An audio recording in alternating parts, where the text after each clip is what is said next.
चलिए आज संस्कृत व्याकरण में जो आपका टॉपिक पढ़ना है कारक, संस्कृत व्याकरण का सबसे महत्वपूर्ण कड़ी है जो आपको आज पढ़ना है। समझ गए ना। तो कारक किसे कहते हैं, सबसे पहले हम जानेंगे कि कारक कहते किसको है। तो संज्ञा या सर्वनाम से जोड़ने वाले चिन्ह कारक कहलाते हैं। संज्ञा और सर्वनाम से जोड़ने वाले चिन्ह को क्या कहते हैं, कारक कहते हैं, है ना। तो इसमें देखे क्या लिखा हुआ, संज्ञा या सर्वनाम से जोड़ने वाला चिन्ह कारक कहलाता है। कारक के चिन्ह को चिन्ह या परसर्ग कहते हैं। कारक के चिन्ह को क्या कहते हैं, चिन्ह या परसर्ग कहते हैं। कारक के चिन्ह क्या हो गया, कर्ता ने कर्म को करण से, ये सब जो चिन्ह हो गया इसको क्या बोलते हैं, परसर्ग बोलते हैं या चिन्ह बोलते हैं, है ना। चिन्ह में जैसे क्या आ गया, ने, को, से, का, के, की, ये सब चिन्ह हो गया, इसको परसर्ग भी बोलते हैं, चिन्ह भी बोलते हैं और परसर्ग भी बोलते हैं, ठीक ना। अब सवाल उठता है कि कारक कितने हैं, कारक कितने हैं, तो कारक 8 है। कारक कितने हैं, तो कारक 8 है। कौन कौन कारक है जी, कर्ता, कर्म, करण, संप्रदान, अपादान, संबंध, अधिकरण, संबोधन, है ना। कर्ता 8 है, कर्ता कारक, कर्म कारक, करण कारक, संप्रदान कारक, अपादान कारक, संबंध कारक, अधिकरण कारक और संबोधन कारक, है ना। अब आपने परिभाषा भी जान लिया कि संज्ञा या सर्वनाम से जोड़ने वाले चिन्ह को कारक कहते हैं। कारक के चिन्ह को चिन्ह या परसर्ग कहते हैं, है ना। कारक 8 होते हैं, कर्ता, कर्म, करण, संप्रदान, अपदान, संबंध, अधिकरण, संबोधन, है ना। अब कारक के परसर्ग या चिन्ह किसको कहते हैं, है ना। कारक के परसर्ग या चिन्ह किसको कहते हैं, तो कारक के परसर्ग या चिन्ह आ गया, ने को कहते हैं, को, से, के द्वारा, को, के लिए, से मतलब अलग होना, किसी भी अथी से अलग होना, से का प्रयोग यहाँ होना चाहिए, है ना। और का, के, की, में, पर, हे, अरे, अजी इत्यादि, है ना। कारक के परसर्ग या चिन्ह ये सब चिन्ह हो गए, है ना। अब चलिए कर्ता कारक की विभक्ति क्या है, तो पहले कारक और विभक्ति चलते हैं। क्या चीज में जानते हैं, कारक और विभक्ति समझिएगा, बहुत ही महत्वपूर्ण टॉपिक है, एकदम बहुत जरूरी है। वीडियो को स्किप कभी मत कीजिएगा, एकदम ध्यान पूर्वक समझिए, पूरी तरह से पक जाइएगा, एकदम समझ जाइएगा, सीधे दिमाग में घुस जाएगा। तो समझिए, कर्ता कारक प्रथमा विभक्ति होता है, कर्ता कारक प्रथमा विभक्ति होता है, कर्म कारक द्वितीय विभक्ति होता है, करण कारक तृतीया विभक्ति होता है, संपदान कारक चतुर्थी विभक्ति होती है, अपादान कारक पंचमी विभक्ति होती है, संबंध कारक षष्ठी विभक्ति होती है, अधिकरण सप्तमी होती है और संबोधक कारक अष्टमी होती है। तो आपने समझ गया कि प्रथमा विभक्ति कर्ता कारक, द्वितीय विभक्ति कर्म कारक, तृतीय विभक्ति करण कारक, चतुर्थी विभक्ति संपदान कारक, पंचमी विभक्ति अपदान कारक, षष्ठी विभक्ति संबंध कारक, सप्तमी विभक्ति अधिकरण कारक और अष्टमी विभक्ति संबोधन कारक। ये तो कारक और विभक्ति में समझ गए। अब कर्ता चिन्ह परसर्ग में चलिए, कारक और चिन्ह परसर्ग, कारक और विभक्ति तो आपने जान लिया। अब कारक और चिन्ह या परसर्ग में चलिए, तो कारक के चिन्ह या परसर्ग क्या है, कर्ता ने, कर्ता ने, कर्म को करण से के द्वारा, करण से के द्वारा, करण के परसर्ग क्या है, से के द्वारा, संपदान कारक के चिन्ह या परसर्ग क्या है, को के लिए, अपदान कारक के चिन्ह या परसर्ग क्या, से, ये से जो है किसी चीज को अलग करता है, क्या करता है, अलग करता है। संबंध कारक का के की, ये संबंध को स्थापित करता है, संबंध को जोड़ता है। अधिकरण कारक में पर अधिकार को जोड़ता है, क्या करता है, अधिकार जोड़ता है। संबोधन, संबोधन हे जी, या किसी को संबोधन करता है, किसी को संबोध करके बुलाता है या पुकारता है ना। तो अब कर्ता का अर्थ जानेंगे, कर्ता कारक का अर्थ, कर्म कारक, करण कारण, ये सब का अर्थ जानेंगे कि इसका अर्थ क्या होता है। तो कर्ता कारक का अर्थ होता है काम करने वाला। कर्ता कारक किसको बोलते हैं, काम करने वाला को। कर्म कारक किसको बोलते हैं, जिस पर काम का प्रभाव पड़े। करण कारक किसको कहते हैं, जिसके द्वारा कर्ता काम करे, है ना। संपदान कारक किसको कहते हैं, जिसके लिए क्रिया किया जाए। अपादान कारक किसे कहते हैं, जिसे अलगाव हो। संबंध कारक किसे कहते हैं, अन्य पदों से संबंधित संबंध जो बनाता हो। अधिकरण किसको कहते हैं, क्रिया के आधार को। और संबोधन किसे कहते हैं, किसी को पुकारना या बुलाना को, है ना। अब हम अच्छी तरह से समझेंगे, ये तो हम लिखित भाषा में हम समझ गए, अब हम उसको उदाहरण द्वारा समझते हैं। तो उदाहरण द्वारा समझेंगे, यहाँ देखिए, कर्ता कारक के प्रथमा में क्या चीज है, राम ने रावण को मारा, राम ने रावण को मारा। तो यहाँ प्रथमा विभक्ता में क्या कहता, काम करने वाला, काम करने वाला। तो राम ने रावण को मारा, मारने का काम हो रहा, कौन सा काम हो रहा, मारने का काम हो रहा। तो काम करने वाला, मारने वाला कौन हुआ जी, तो राम हुआ। मारने वाला कौन हुआ, राम हुआ। तो राम मारने वाला हुआ, तो इसमें राम कर्ता कारक हो गया। क्या हो गया, राम जो हो गया क्या हो गया, कर्ता कारक हो गया। क्या हो गया, कर्ता कारक, है ना। उसी तरह राम पढ़ता है, राम क्या करता है, राम पढ़ता है। तो पढ़ने का काम किसके द्वारा हो रहा, राम के द्वारा हो रहा है। पढ़ने का काम किसके द्वारा हो रहा, राम पढ़ता, कौन पढ़ता, राम ने पढ़ा। पढ़ने का काम किसने किया है, राम ने पढ़ने का काम किया है। तो कर्ता ने यहाँ, अब आइए एक चीज जान लीजिए कि कर्ता का प्रथमा विभक्ति में आपका जो हो गया, ने का प्रयोग होता है। क्या चीज का, ने का प्रयोग होता है। ने किसी में लुप्त भी रहता है और ने किसी में लगा भी रहता है ना। तो किसी में क्या रहता है, लुप्त रहता है, और किसी में क्या रहता है, लगा रहता है। कर्म कारक द्वितीय विभक्ति के को जिस पर काम का प्रभाव पड़े, जिस वाक्य में काम का प्रभाव पड़ता है उसे द्वितीय विभक्ति कर्म कारक कहते हैं। तो राम ने रावण को मारा, तो काम कौन सा हो रहा है, काम कौन सा हो रहा है जी, रावण को मारने का काम हो रहा है। मारा तो किसको मारा, रावण को, जिस पर काम का प्रभाव पड़े। मारने का काम हुआ तो किस पर हुआ, रावण को मारा गया। मारा किसका गया, किसको गया, रावण को मारा गया। किसने मारा, राम ने, तो कर्ता राम हो गया। मारा किसको गया, मतलब कर्म कौन हो गया, तो रावण हो गया।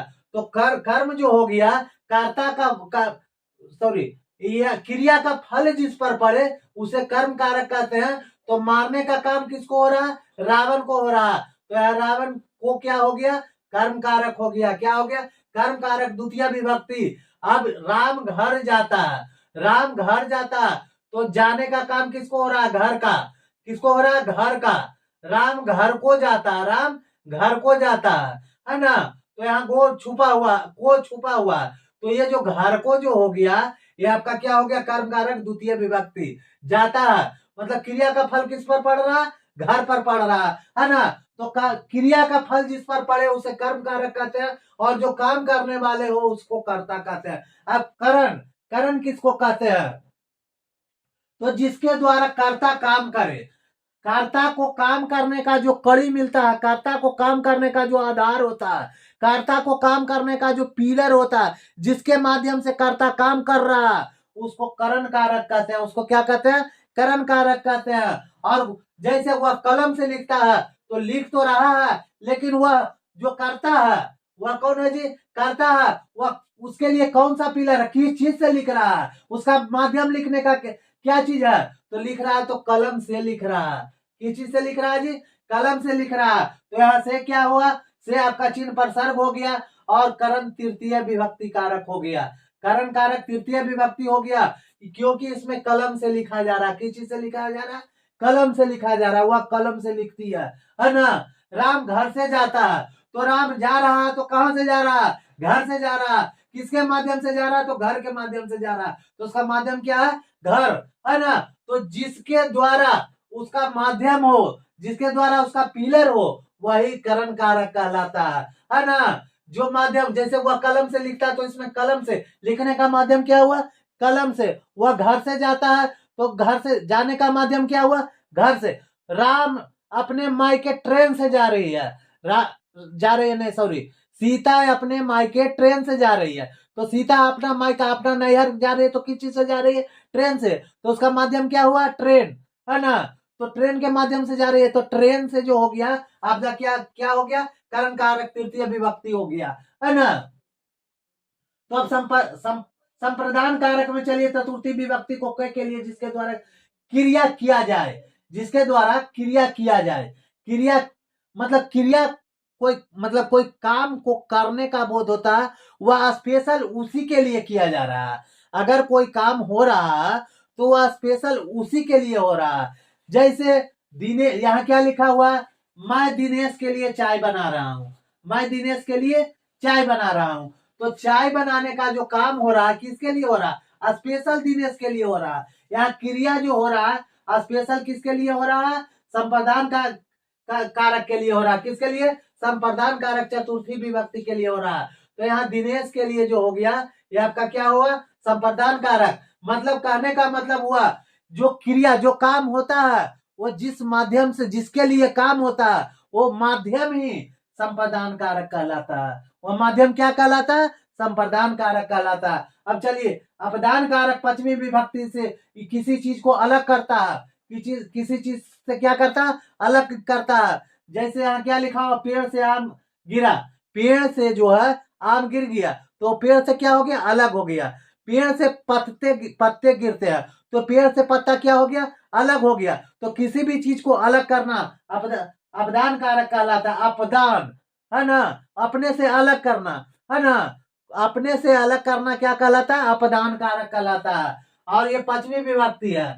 और संबंध कारक षष्ठी विभक्ति में क्या होता है? संबंध को जोड़ने का काम होता है। क्या करता है? संबंध को कायम करता है। दो वाक्यों के बीच में संबंध को जोड़ता है ना, वो क्या कहलाता है? संबंध कारक। जैसे राम भाई है, राम भाई है तो किसका भाई है? मुकेश का भाई है। किसका भाई है जी? मुकेश का भाई है। तो मुकेश का क्या हुआ? संबंध कारक हुआ। सीता राम की पत्नी है। सीता क्या है? राम की पत्नी है। तो सीता जो है राम की पत्नी हो रहा था, राम की क्या हो गया? यहाँ संबंध स्थापित कर रहा है। तो जो संबंध को स्थापित करता है वो क्या कहलाता है? संबंध कारक षष्ठी विभक्ति। अब अधिकरण कारक सप्तमी में आ जाइए। वे पर क्रिया का आधार हुआ। क्रिया का आधार हुआ मतलब कोई काम होता है तो क्रिया जो होता है उसका मेन आधार वही होता है, उसी के माध्यम से वह कोई काम होता है। जैसे पानी में मछली रहती है, पानी में मछली रहती है तो क्रिया रहना हुआ तो रहती है तो कहाँ रहती है? पानी में रहती है। रहती है तो कहाँ रहती है? पानी में। तो क्रिया का आधार पक्का हो रहा है कि पानी में। मछली रहेगी तो पानी में रहेगी, अन्यथा कहाँ रहेगी? नहीं रह पाएगी। तो ये पानी में रहती है, ये क्या हुआ? आपका अधिकार हुआ इसका। मछली का क्या हुआ? अधिकार हुआ किस चीज में? पानी में रहने का, है ना। उसी तरह संबोधन कारक अष्टमी विभक्ति में हे अरे अजी आता है और किसी को पुकारने और बुलाने का काम होता है। जैसे अरे भैया, अजी अजी सर, ए भगवान हमें लंबी उम्र दे, है ना। इस तरह से ओह कहाँ जा रहे हो, ये सब क्या हुआ? संबोधन कारक हुआ। तो आप लोग इस तरह से समझ गए। अभी एक चीज जान लीजिए कि इसको एकदम आज कर लेना कैसे? कर्ता कारक प्रथमा विभक्ति कर्म कारक द्वितीय, कर्ता कारक प्रथम विभक्ति कर्म कारक द्वितीय, करण कारक तृतीय विभक्ति संपादन है चतुर्थी। करण कारक तृतीय विभक्ति संपादन है चतुर्थी। अपदन पंचमी संबंध कारक षष्ठी अधिकरण सप्तमी। अपदन पंचमी संबंध कारक षष्ठी अधिकरण सप्तमी।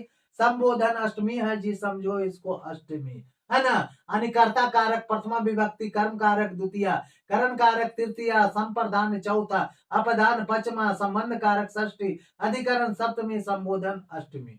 इस तरह से आप ये कारक विभक्ति हो गया। कर्ता ने कर्म को करण से के द्वारा, संप्रदान कारक को के लिए, अपादान कारक से अलग होना, संबंध कारक काके की, अधिकरण कारक में पर, संबोधन कारक है अरे अजी। इस तरह से ये चिन्ह प्रासर्ग हो गया, है ना। इस तरह से आप जान गए कर्ता का रूप। अब कारक चिन्ह को याद करने का सबसे बढ़िया थी क्या चीज है आपको समझिए। कर्ता ने कर्म को करण से जाना है। कर्ता ने कर्म को करण से जाना है। संप्रदान को के लिए अपादान से माना है। संप्रदान को के लिए अपादान से माना है। काके की संबंध अधिकरण को माना है। हे अरे हो अजी यह कारक पहचाना है। आज करने का सबसे बढ़िया फॉर्मूला। कर्ता ने कर्म को करण से जाना है। कर्ता ने कर्म को करण से जाना है। संप्रदान को के लिए अपादान से माना है। संप्रदान को के लिए अपादान से माना है। काके की संबंध अधिकरण को माना है। हे अरे हो अजी यही कारक पहचाना है। द्वितीय एक भाषा में और आपको बतला रहा है। कर्ता ने कर्म को करण से के द्वारा जाना है, कर्ता ने कर्म को करण से के द्वारा जाना, संप्रदान को के लिए आपादान से अलग हो पहचाना, संप्रदान को के लिए आपादान से अलग हो पहचाना, संबंध कारक काके की हो अधिकारण में परमाना है, संबंध कारण काके की हो अधिकरण में परमाना है, संबोधन हे अरे अजी को कहने को सबने पुकारा है। कारक यही हमारा है, कारक यही हमारा है। इसी के साथ हम अपने वाणी को विराम करते हैं। मिलेंगे नेक्स्ट वीडियो में। जय